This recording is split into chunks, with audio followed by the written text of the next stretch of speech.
大氣壓喺我哋身邊無處不在，咁課堂上可以做啲咩大氣壓實驗呢？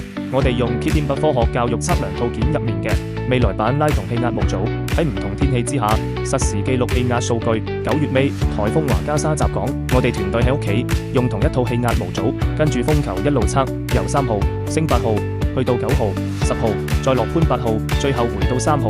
結果點？數據清清楚楚，風球愈高，氣壓愈低，最接近風眼嗰陣，氣壓跌得最明顯。原來颱風就係一個移動嘅超級低氣壓，周圍空氣被拉去中心，先有強風同豪雨。咁所以颱風天氣壓一定會下降。根據教育局小學科學科課程指引，小5學生要認識大氣壓強，仲要識得用生活例子去解釋。呢個實驗啱晒課程，又同大家每日天氣好有關。學生唔止睇到現象，仲可以親手量度、畫圖，比較唔同天氣同風球下嘅氣壓變化。